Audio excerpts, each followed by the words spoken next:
안녕하세요. 이투스 수학 김동환입니다. 자, 수능이 끝났어요. 지금까지 이제 많은 고2 학생들이 난 고2야, 뭐 괜찮아, 뭐 이렇게 스스로 위로를 해왔는데 이 수능이 끝나버리면서 예비 고3이란 타이틀이 딱 붙는 순간 여러분들한테 부담감이 좀 많이 생겼을 것 같아. 근데 좀 이렇게 생각을 했으면 좋겠어. 이제 너희가 원하는 대학교, 그 꽃피는 캠퍼스 라이프 있잖아. 이제 그걸 즐길 시점이 훨씬 더 가까워지고 있는 거니까 하루하루 더 힘차게 우리가 해야 할 일을 열심히 해 나가기만 하면 됩니다. 자, 이래서 오늘은 우리 예비 고3들, 그지? 너희 지금 열정이 막 끌어넘치고 막 괜히 막 1년 계획 빡빡하게 세워보고 밤도 세워야지 하고 막 그러잖아. 안타까운 일이긴 하지만 열정은 넘치는데 이 요령이라고 해야 될까? 이 요령이 좀 없다 보니까 고등학교 3학년 이제 N수생이 이제 좀 들어오죠. 원래 고등학교 2학년 때까지는 N수생이 없다가 N수생들이 이제 유입되다 보니 이 성적이 잘 오르질 않아. 그래서 한 4월부터 번아웃이 되는 학생들이 조금 많이 등장하기는 시작해. 자, 한번 고민을 해보도록 합시다. 정말 지금까지 공부가 나에게 도움이 되는 공부를 하고 있었는지, 혹은 나에게 도움이 되는 공부 계획을 짜고 있는 건지. 이제 나는 그런 학생들을 위해서 내가 고3 때 공부한 걸 바탕으로 여러분들에게 조금 더 도움이 될 수 있는 이야기들을 조금 해볼까 해요. 첫 번째, 계획을 세우는 거야. 계획. 플랜. 본인의 실력에 맞춰서 계획을 짜는 게 가장 중요하겠지. 그런데 아무래도 좀 고등학교 3학년 학생들이 어떻게 계획을 짜야 될지 아직 처음이니까 좀 감이 안 올 것 같아. 그래서 내가 일단 보편적인 1년 계획을 쭉 말해줄 테니까 여러분들의 실력에 맞춰서, 여러분들의 상황에 맞춰서 그거를 계획을 조정해주면 훨씬 더 좀 계획 잡기가 쉽지 않을까. 그래서 한번 1년의 계획을 한번 쭉 얘기를 해주도록 할게요. 우선 뭐 12월, 그러니까 겨울방학 때부터 4월 정도까지 보통은 뭘 많이 진행을 하냐면 개념 공부를 다시 잡아요. 선생님, 개념 한 번씩 봤잖아요. 근데 왜 또 개념 공부를 하나요? 보통 이제 많은 학생들이 최소 한 번쯤은 개념 공부를 했을 거야. 뭐 수원 수투는 당연히 2학년 때니까 했을 거고, 확통, 미적, 기하 중에서 한 번쯤은 그래도 보지 않았을까? 만약에 안 본 학생들이 있다면 그것부터 먼저 다시 봐야 돼요. 그러니까 일단 너가 기본적인 개념을 얼추 잡고 있다면 이 시기에는, 이 12월부터 4월 이 시기에는 수능 실전에 많이 쓰이는 개념들에 대해서 공부를 해보는 게 훨씬 더 좋아. 그러니까 기본적인 개념들도 다시 한번 다지면서 더 심화된 개념들까지 캐치해보는 거지. 그러니까 쉬운 예를 하나 들어보자면 수투에서 미분 가능성이라는 개념을 한번 본 적이 있을 거야. 뭐 예를 하나 들어서 미분 가능성을 보고 좌미분 계수랑 우미분 계수가 같음을 보여주면 되겠지. 이게 그냥 기본적인 교과서 개념이야. 근데 여기에 만약에 이렇게 절대값이 붙었을 때의 미분 가능성에 대해서 물어보면 어떨까? 이처럼 우리가 뭐 기본적인 개념들을 얼추 알고 있는 선에서 조금 더 심화해서 조금 더 딥하게 그 개념을 파고들어서 공부해 볼 필요가 있어. 그러면 이전에 비해서 훨씬 더 개념의 두께가, 여러분들의 개념의 두께가 한 요 정도였다면 훨씬 더 깊어지는, 훨씬 더 탄탄해지는 그런 느낌을 받을 수 있을 거야. 그래서 12월부터 한 4월까지는 그런 식으로 계속 반복해서 공부를 하셔야 돼요. 그 다음 이제 5월부터 우리 9월 모의평가 치기 전까지 있잖아. 즉 8월 정도까지는 문제풀이, 문풀을 해야 돼요. 그런데 여러분들 아마 이런 경험 좀 많지 않아? 문제를 더럽게 많이 풀었거든. 난 분명히 막 기출문제들도 엄청 많이 풀었고 막 시중에 있는 문제집들도 엄청 많이 풀었어. 문제집도 풀면 또 막상 잘 풀려. 어려운 문제들도 잘 풀려. 그런데 요상하게 시험 칠 때만 되면, 시험 칠 때 방향이 안 잡혀. 어떻게 풀어야 되지? 어떻게 시작해야 되지? 어떻게 손을 대야 되지? 갑자기 이런 고민들이 생기기 시작해. 내가 이런 학생들한테 좀 해주고 싶은 얘기가 있어. 특히나 이런 많은 학생들이 좀 오해를 하는 경우가 있는데, 문제를 많이 풀기만 하면 여러분들의 실력이 당연히 향상된다고 생각하는 친구들이 되게 많아. 물론 향상이 될 수는 있겠지. 근데 기본적으로 아니야. 자, 예를 하나 들어볼게. 여러분들 뭐 김치찌개를 끓인다고 한번 가정해보자. 그러면 내가 김치찌개를 끓이는 방법을 모르는 친구들은 어떻게 하겠어? 유튜브를 틀어. 요새는 뭐 다 잘 되어 있으니까, 그치? 유튜브 튼 다음에 백종원 뭐 김치찌개 레시피 찾은 다음에 틀어보겠지. 뭐 이제 뭐 백종원 선생님이 나오셔가지고 김치찌개에 대한 재료들을 막 나열할 거 아니야. 요건 막 김치예요, 요건 막 돼지고기예요. 그래서 막 그걸 막 섞어. 그래서 끓여요. 참 쉽죠? 막 이럴 거 아니야.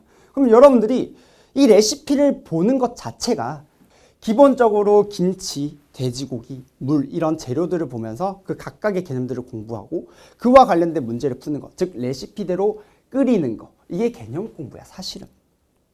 근데 대부분의 학생들이 문제풀이를 어떤 식으로 하냐면 그런 식으로 해요. 그냥 끓이는 거야. 레시피대로 그냥 끓이는 거야. 그러니까 그냥 기본적인 유형들의 문제들은 그냥 잘 푸는데 뭔가 새롭게 나온 시험 문제 나온 문제들을 못 풀게 되는 거지. 문제풀이라는 건 이런 거야. 여러분들한테 완성된 김치찌개를 여러분한테 준 다음에 물어보는 거야. 이 안에 들어가 있는 재료가 뭐가 있을까? 물어보는 거야. 그러면 여러분들이 숟가락 떠보는 거지. 김치가 있네.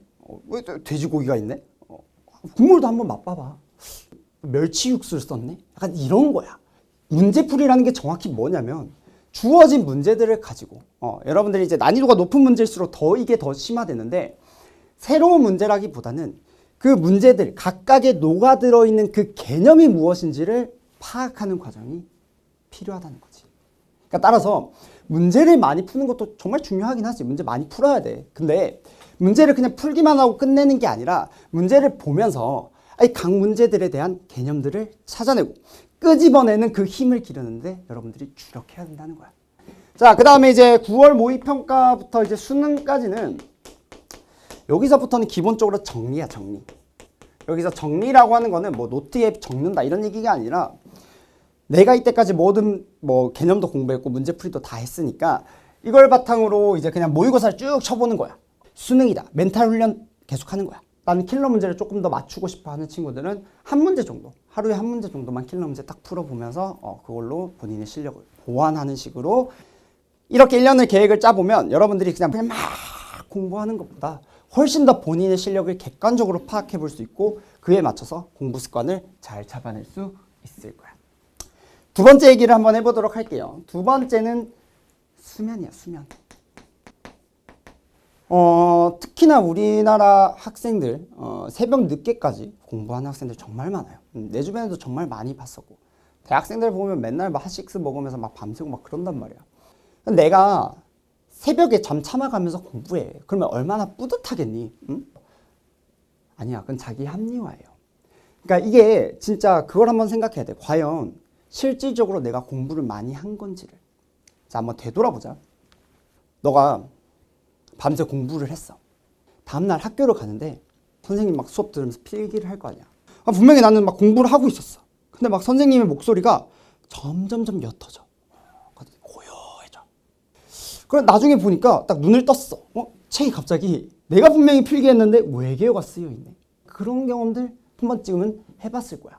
나도 물론 해봤고. 그래서 내가 고등학교 3학년 때 이런 패턴을 좀 없애보려고 고3 때 항상 잠을 몇 시에 잤냐면 잠을 항상 1시에 잤어요. 1시. 이 1시가 무조건 맞다 이런 게 아니라 1시에 잠을 억지로 안 자고 그냥 공부를 해보니까 오히려 이게 약간 뇌가 이상한 반응을 일으켰는지 모르겠지만 오히려 각성이 돼가지고 막 밤에 잠이 안 와. 새벽 3시인데 더 멀쩡해져. 1시 때보다. 뭐지? 다음날에 공부가 하나도 안 돼. 다음날 일어나니까 동태 눈깔이 돼가지고 집중이 하나도 안 되는 거야.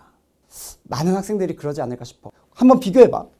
여러분들이 새벽에 공부했을 때 그 리얼, 그 찐 공부량과 제대로 된 수면을 가지고 정확한 수면 패턴을 가지면서 집중도 있게 공부하는 양과 실질적인 공부량을 비교했을 때 여러분들이 어떤 게 더 나은지를 꼭 판단해 보기를 바래. 그래서 이런 거 하지 말라는 거야. 막 남들한테 야, 나 어제 막 새벽 5시까지 공부했어. 봤냐? 이런 거 자랑하지 말라고. 의미 없어요. 그래서 수면의 질을 높이기 위해서는 잘 때는 확실히 자고 공부할 때는 확실히 공부하도록 효율적인 공부 패턴을 만드는 게 굉장히 중요합니다. 알겠죠? 그래서 두 번째는 뭐다? 수면이다. 자, 그 다음에 이제 세 번째로 한번 넘어가 봅시다. 세 번째는 짜투리 시간이야. 짜투리 시간. 뭐 짜투리 시간에 대해서는 얘기들을 보통 많이 들어봤을 것 같은데 매우 또 중요하니까 한 번 더 얘기를 해주도록 할게. 자, 우리가 공부할 때를 한번 떠올려보자. 너가 공부를 한 3시간을 한다고 했을 때 3시간을 여러분들이 온전히 집중을 할 수 있을까? 아니지. 수학 문제를 풀 때 한번 생각을 해봐. 당연히 수학 문제를 풀다가 막히는 부분들이 생길 거 아니야. 그지? 처음에는 이제 막 고민을 할 거야. 왜 이렇게 안 풀리지? 어떻게 해야 되지? 그러다가 점심 뭐였더라 오늘? 그러다가 어제 갑자기 게임했던 막 소환사의 협곡이 막 펼쳐지고, 어제 봤던 유튜브의 아이돌 영상들이 갑자기 눈에 떠오르고, 어제 봤던 즐거운 예능들이 갑자기 내 눈앞을 지나가게 될 거야. 그러니까 이렇게 우리는 아무리 긴 시간이 주어져도 대부분은 그 시간을 온전히 사용하지 못해요. 못하지. 그건 여러분들 모두가 다 공감할 거야. 난 그거 다 이해할 거라고 봐. 근데 이렇게 반대로 이렇게 한번 생각을 해보자. 여러분들한테 긴 시간이 아니라 짧은 시간이 주어진다면 어때? 우리는 대부분 이제 짧은 시간이 주어지면 그 짧은 시간에 대해서 공부할 생각을 별로 안 해. 한번 객관적으로 생각해봐. 여러분들 긴 시간이 주어지면 그때 공부해야지. 근데 나한테 한 10분이라는 시간이 주어졌어. 공부할 생각해? 안 하잖아. 왜냐면 여러분들이 마음 먹고 딱 공부를 시작했는데 10분 뒤에 끝나네? 얼마나 허무하겠니? 그러니까 안 해. 안 한다고. 애초에 안 할 생각을 해. 근데 막 시험 칠 때 있지. 시험 보기 전에 막 급하게 공부할 때 그때 갑자기 공부 무지하게 잘 되잖아. 그러니까 사실은 그 짧은 시간에 여러분들은 집중을 극대화시킬 수 있고, 그래서 그 짧은 시간이 어떻게 보면 굉장히 중요한 찐 시간인 거지. 그래서 나는 너희한테 주어진 그 자투리 시간, 쉬는 시간 있잖아. 그치? 그 쉬는 시간에 난 너희들이 수학 문제를 좀 풀었으면 좋겠어. 왜냐면 그런 거 있잖아. 막 수학 막 2시간 동안 열심히 풀었는데 막상 푼 문제는 막 3문제도 안 돼. 그런 경우 되게 많지 않아? 쌤도 수학을 고등학교 때 되게 좋아하고 열심히 잘했지만 막 2시간 동안 고민했는데도 한 문제도 못 푸는 경우도 정말 많았어.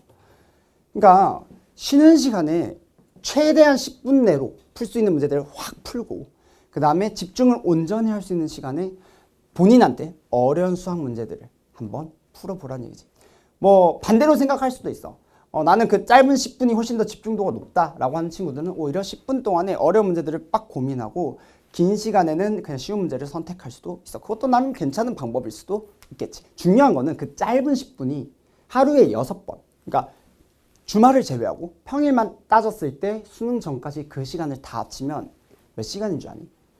264시간이야. 그 시간들을 여러분들이 잘 활용만 한다면, 요 1년 동안 잘 활용만 한다면 그때 배웠던 그 공부의 내용들이 얼마나 여러분들한테 큰 자산이 되는지 알겠어? 마지막이야, 마지막. 네 번째. 스트레스 해소해, 스트레스. 그래도 네 번째 주제는 좀 가벼운 주제지, 어찌 보면. 주변에 이런 어른들 좀 많을 거야. 막 그래도 그때가 제일 좋아. 너 고3 때가 얼마나 행복한지 아니? 너 나중에 대학교 가봐. 너 나중에 취업해봐. 어른들의 삶이 얼마나 힘들고 지치는 줄 아니? 막 이런다고. 아니에요. 절대 아니에요. 고등학교 삶이 제일 힘들어. 나는 고등학교 3학년 때가 제일 힘들어. 왜? 여러분들 다 얽매여 있잖아. 맨날 공부만 해야 되잖아. 하고 싶은 거 제대로 하려고 해도 못 하잖아. 물론 고등학교 3학년 때 수능 공부를 제대로 안 하거나 그냥 몰라 다음에 하지 뭐 하면서 그냥 포기하는 학생들에 대한 얘기는 아니야. 무조건 내가 이번에 수능 제대로 쳐보겠다, 정말 열심히 해보겠다 하는 친구들한테 얘기하는 거야. 누가 나한테 1억을 준다고 해도 죽어도 고3으로 돌아가고 싶지 않아요. 왜냐면 나 다시 그렇게 공부 못해. 그렇게 하라고 해도 못해요. 돈 준다고 해도 못해. 얼마나 힘들겠니? 생각해봐. 여러분들 공부만 1년 내내 주구장창 막 한다고 해봐. 얼마나 스트레스 받겠어. 그래서 여러분들 그 스트레스를 풀어야 돼. 그래서 나는 개인적으로 여러분들이 엑서사이즈, 운동으로 좀 스트레스를 풀었으면 좋겠어.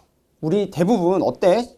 공부한다고 맨날 앉아있잖아. 그러면 좀 활동적인 걸로 여러분들의 몸을 풀어야지 그게 훨씬 더 체력적으로도 많이 도움이 될 거 아니야. 그치? 나 같은 경우에는 고3 때 스트레스 푼다고 점심에는 축구, 저녁에는 어두워지니까 축구를 못하니 그 슬리퍼 배드민턴이라고 슬리퍼로 이제 손에 딱 끼운 다음에 이걸로 이제 배드민턴 치는 거야. 여러분들도 좀 그런 식으로 해보면 되게 좋지 않을까 라는 생각이 들고, 그것도 좋아. 그 회전초밥처럼 운동장 뺑뺑 도는 거 있잖아. 그치? 그런 걸로 이제 옆에 친구들이랑 얘기하면서 스트레스 푸는 것도 되게 좋은 방법인 것 같더라고. 근데 이제 내가 뭐 이런 얘기를 하면 꼭 이런 학생들이 있어요. 선생님, 아이돌 영상 보거나 아니면 게임을 해야지 전 스트레스가 풀려요. 알아. 내 주변에도 많아. 물론 다 이해하지. 요 보는 사람들 중에서도 그거 많을 거야. 그런 학생들이. 그래서 그런 친구들한테는 쌤이 내가 이런 방법을 조금 추천해 주고 싶어요. 잘 들어. 자, 유튜브 같은 경우에는 여러분들이 시간을 딱 정해놔. 그리고 알람을 딱 맞춰. 뭐 예를 들어 30분 아니면 뭐 1시간. 여러분들이 맞다고 생각하는 정도로 딱 맞추는 거야. 그렇다고 해서 막 2시간, 3시간 이건 아니야. 말도 안 되는 거야, 그건. 그 다음에 뭐 영상을 봐. 자기의 이제 보상체계로서 나 공부 열심히 했으니까 너 유튜브 좀 봐도 되겠지. 봐. 근데 정말 지금 중요한 부분이야. 완전 하이라이트. 아이돌 치킨 보는데 지금 제일 중요한 부분이야. 갑자기 그때 알람이 뿌라락 울려. 안 돼. 꺼야 돼. 무조건 꺼.